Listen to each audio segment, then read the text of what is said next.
देवताओं ने गलती करी, इंद्र ने गलती की। दुर्वासा जी का एक नाम है क्रोध मुनि।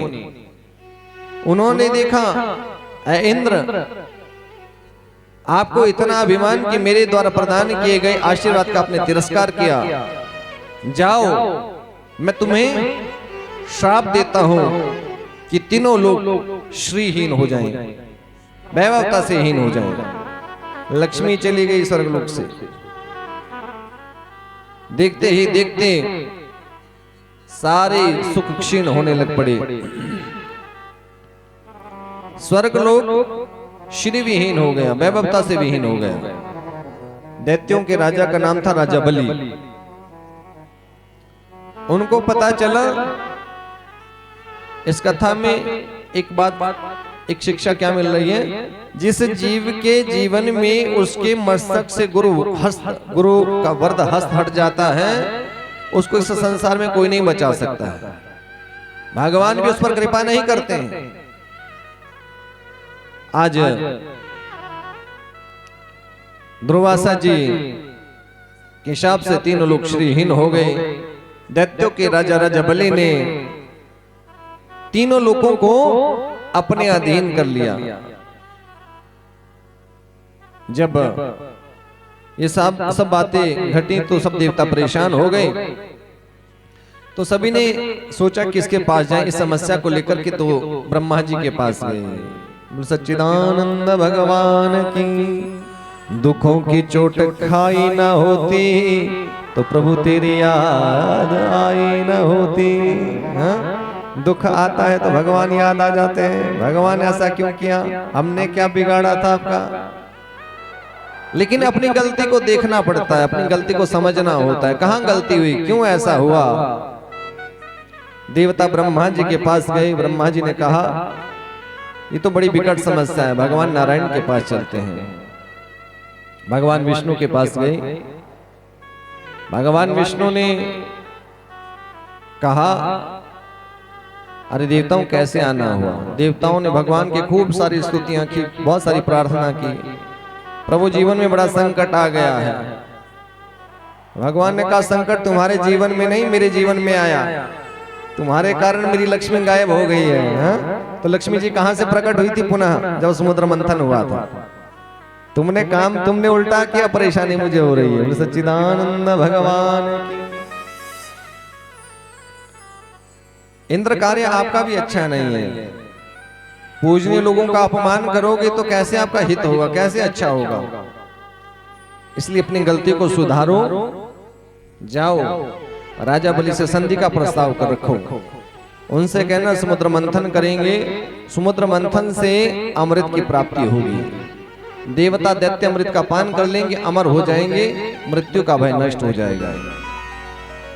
लेकिन प्रभु ये समुद्र मंथन होगा कैसे कि सारे संसार से लता पत्र औषधियां लाकर के क्षीर सागर में डाल देना, मंदराचल पर्वत की मथानी बनाकर के समुद्र में स्थापित कर देना, वासुकी नाग की नेति माने रस्सी बना करके समुद्र मंथन करना। फिर जब मेरी सहायता की आवश्यकता पड़ेगी तो मैं स्वयं आ जाऊंगा। लेकिन देवताओं एक बात ध्यान में रखना, जब समुद्र मंथन प्रारंभ हो तो वासुकी नाग के मुख की तरफ से समुद्र मंथन करना, दैत्यों को पूंछ की तरफ लगा देना। ठीक है प्रभु। भगवान को प्रणाम किया, सीधे दैत्य राजा बलि के पास गए। देवता, अरे भैया, ये देवता और दैत्य भाई भाई, पिता एक है, माताएं दो हैं। कश्यप जी की संतानें दिति अदिति धनु काष्ठा इला, धनु से दानव, ऐसी ऐसी कश्यप जी की 13 पत्नियों का वर्णन, जिसमें दिति अदिति, इनसे देवता और दैत्य हुए। लेकिन सदैव लड़ते रहते थे, बनी नहीं आपस में। तो देवता सीधे राजा बलि के पास गए। देखो भैया सुनो, लड़ाई बहुत हुई, भगवान ने बताया समुद्र मंथन करेंगे तो अमृत मिलेगा, अमृत पी लेंगे तो अमर हो जाएंगे, खूब लड़ते रहेंगे, मरेगा कोई नहीं। सच्चिदानंद भगवान की। राजा बलि को बात समझ में आई, करना क्या होगा, कुछ नहीं, बस ये सब बस में एकत्र करके और मंदराचल पर्वत को स्थापित करके वासुकी नाग की नीति बना करके फिर समुद्र मंथन करना होगा।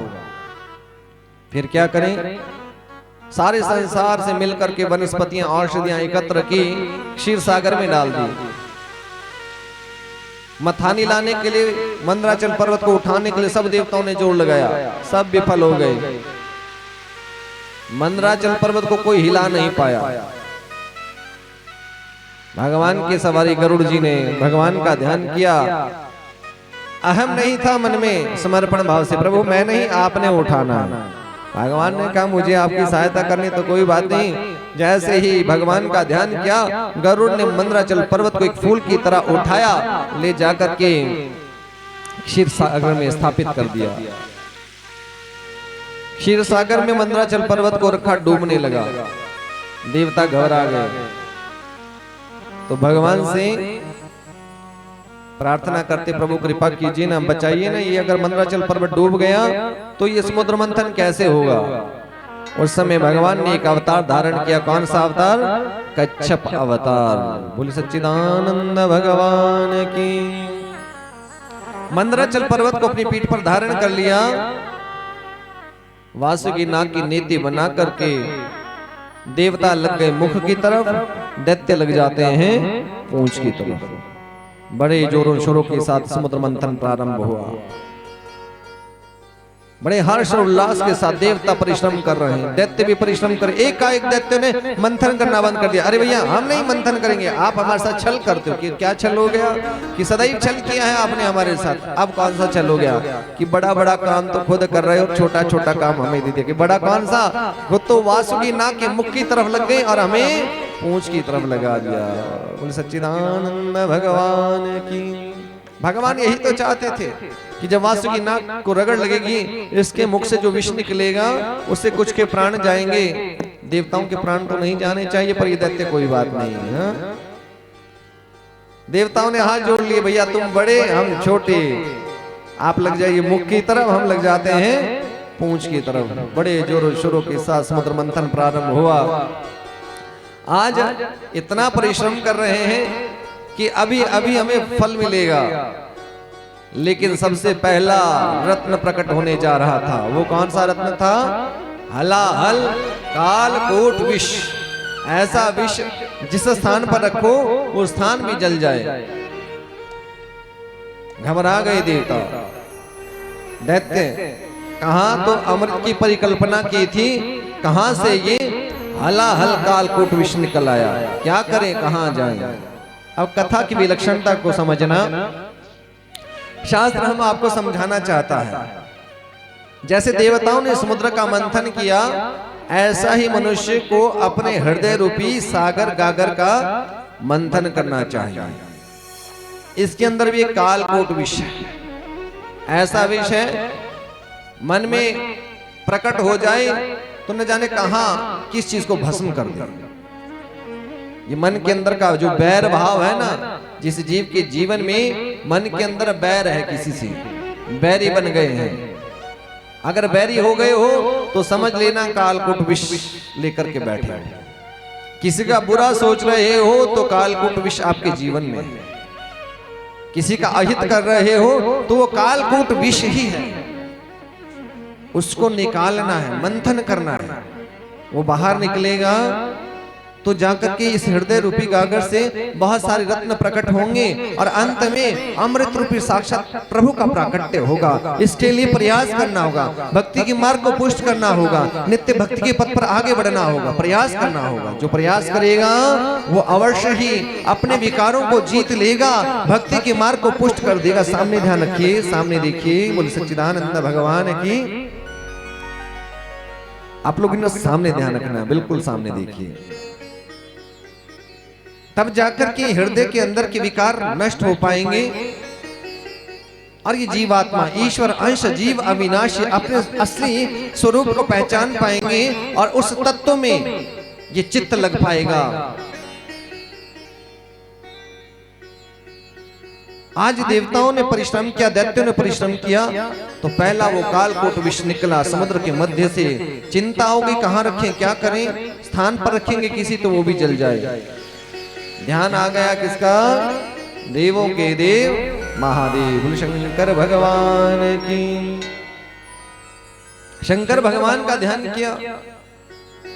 हमें जाना चाहिए तो भगवान महादेव की शरण में। जो कार्य संसार में कोई नहीं कर सकते हैं वो देवों के देव महादेव हैं। शंकर भगवान की। आशुतोष भगवान मृत्युंजय भगवान है। बड़े से बड़े संकट को टाल देते हैं, कृपा करते हैं। जो उनकी आराधना उपासना करते हैं, नित्य भगवान शिव की पूजा अर्चना करते हैं, महादेव उस जीव के जीवन में काल से उसको भय नहीं होने देते हैं। उसके जीवन में काल का ग्रास होने का वो संकट टल जाता है। नित्य भगवान महादेव पर जो जलाभिषेक करते हैं आप लोग, जल चढ़ाते होंगे महादेव के ऊपर। शास्त्र में शिव पुराण में वर्णन आता है कि शिव की पूजा करनी हो, भगवान वो ज्योतिर्लिंग जो उनका है उसकी जब पूजा करनी हो, यदि किसी के पास कोई व्यवस्था भी ना हो तो अपने अंगूठे के ऊपर जल चढ़ा करके भी उस भगवान शिव के, वो शिव निराकार है। भगवान दो स्वरूपों में मिलते हैं, एक निराकार एक साकार रूप। साकार रूप तो भगवान में जिसमें नेत्र बने हैं, आंखें लगी हैं, उनका स्वरूप दिख रहा है, वो तो है साकार स्वरूप। और दूसरा कौन सा है? निराकार, ये ज्योतिर्लिंग रूप। घर में शिवलिंग हो तो उन पे जल चढ़ाएं। आपके लिए देवालय दूर हो तो घर में ही अपने दाहिने अंगुष्ठ के ऊपर जल चढ़ा करके ओम नमः शिवाय बोल देना, भगवान शिव उस जल को स्वीकार कर लेंगे। शंकर भगवान की। आजकल महादेव की पूजा के नाम पर बड़ा काम खराब हो रहा है। कैसे? शिवरात्रि आती है तो लोग मंदिरों में तैयारियां शुरू कर देते हैं। हाँ? महाराज आज तो शिवरात्रि है, पकौड़े बनेंगे। कौन से वाले? और वो क्या, घोटा घोटा घोटा घोटा मेरे शिवा ने लिया घोटा, ऐसा भजन भी है। तो शंकर भगवान की, शंकर भगवान ने तो लगाया कि नहीं लगाया, पर दुनिया तो घोटा लगा के महाराज थोड़ा और देना है। क्या बात है। किसने देखा भगवान शिव का नाम खराब कर रहे हैं? वो तो परम योगी हैं।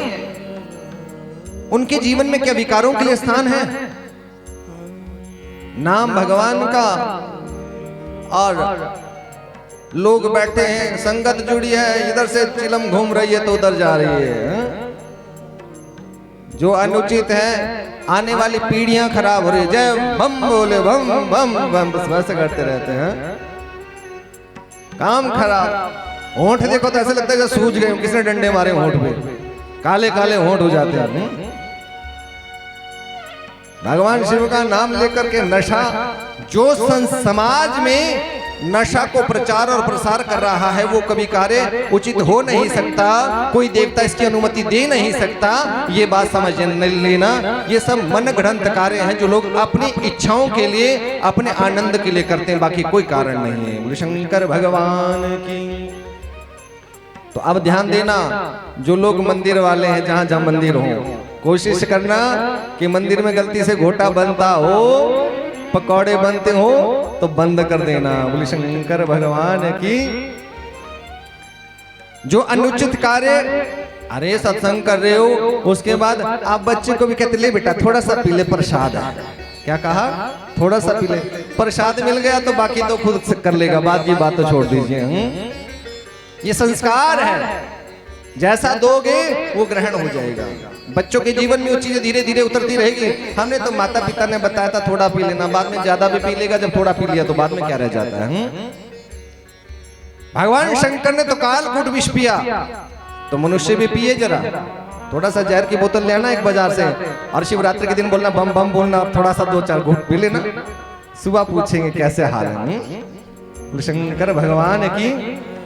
भगवान शिव के नाम को जिस तरह से कलंकित करते हैं, समझ लेना ये कार्य खराब है, सही नहीं है। बोले शंकर भगवान की। भगवान शिव ने उस कालकूट का विष का पान किया, और उस विष का पान करने के बाद भगवान ने सोचा, इन देवताओं ने मुझे विष का पान तो कराया,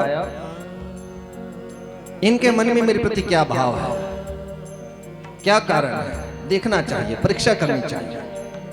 भगवान ने अचेत होने का बहाना किया। देवताओं ने देखा भगवान अचेत हो रहे हैं तो सोचा इनकी पूजा करते हैं, तो देवताओं ने भी पूजा की। दैत्यों ने सोचा हम भी पीछे क्यों रहे, उन्होंने भी पूजा की। आइए भगवान शिव के चरणों में थोड़ी पूजा करते हुए फिर आगे कथा में प्रवेश करते हैं। और शंकर भगवान की